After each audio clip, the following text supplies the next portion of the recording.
A big breaking news of this week was the inauguration of the new Nalanda University campus at Rajgir, Bihar, set up at a cost of more than 17 billion rupees.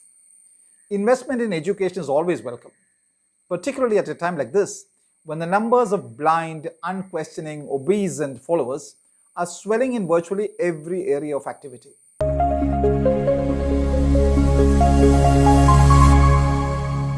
But first, a little bit about the original Nalanda University. It was set up in the 5th century AD in the kingdom of Magadha, present-day Bihar, and survived into the 12th century. It was perhaps the world's first residential university and taught subjects from medicine to grammar and mathematics, astronomy, and philosophy. It was the veritable Ivy League of those days, the foremost knowledge hub of the world, attracting the best talent in teaching. Indian mathematics pioneer Aryabhatta was a faculty and the best of students. Now, nearly 900 years later, we are trying to revive the academic glory of the original Nalanda University. In these 900 years, we slipped badly as the center of gravity of knowledge and innovation shifted westwards. The World University Rankings of 2024 show Oxford at number 1, 2 Stanford, 3 MIT, 4 Harvard, and 5 Cambridge. India, not one university in the top 200. After 200, there are no specific rankings, so our best, the Indian Institute of Science, Bangalore, comes in the 201 to 250 bracket.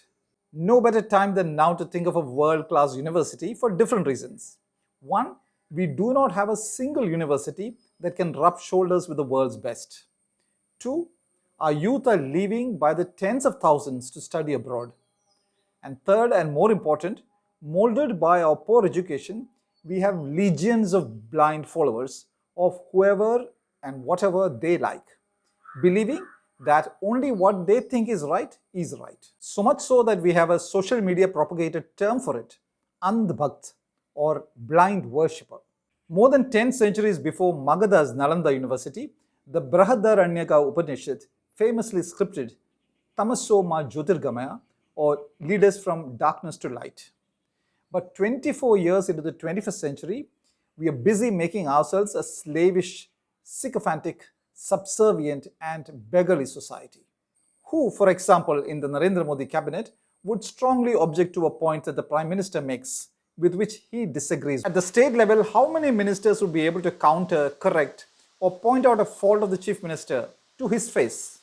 Or for that matter, which political leader in a TV debate would admit to any wrongdoing by his leader or party? Their job is two-pronged: to blatantly lie and to blindly defend the boss and the party. This week we have a big blind allegiance example playing down south. Kannada superstar Darshan Toogudeeba, his actor friend Pavitra Gowda, and a dozen others are arrested, accused of murdering one of Darshan's fans. Now, film stars have millions of worshipful fans who believe their demigods can do no wrong. So when Darshan, a married man, got too friendly with Pavitra Gowda, one of his fans, Renuka Swami from Chitradurga, more than 200 kilometers from Bangalore, did not like it, and he started sending lewd messages to Pavitra. Such is the obsessive and fanatical allegiance of some of the fans and fans clubs. One would wonder whether at least some of them are fans clubs or fools clubs. Reports say that Renuka Swami was abducted from Chitradurga, brought all the way to Bangalore, and then tortured and murdered in the most heinous manner, and his body dumped in a drain. All because the zealously admiring fan could not digest his demigod's new friendship. Look at the tragedy. Renuka Swami and his wife, married only for a year, were expecting their first child. 21st century India's state of blindness isn't complete without mentioning the myopia of many mainstream media, large sections of which are now called Godi media or lapdog media. Vanita Kohli-Khandekar wrote in the Business Standard last week, 642 million people voted in India's 2024 Lok Sabha election. Of these, 235 million voted for the BJP. Switch on the television channels and you'll think these 235 million are the only audience for news. What about the other 407 million? May Nalanda University do to India what the Upanishad scripted 27 centuries ago, tamaso jyotirgamaya. lead us from darkness to light. This episode of Geometric View salutes Rahul Kumar, a native of Poonch in Jammu.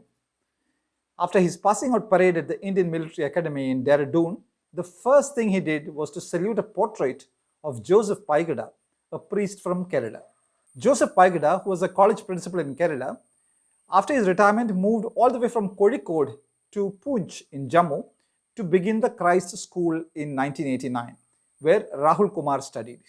Speaking about his mentor, Joseph Paigada, Rahul Kumar said, "Had he decided to accept only students who excelled academically, I would never have reached the military academy.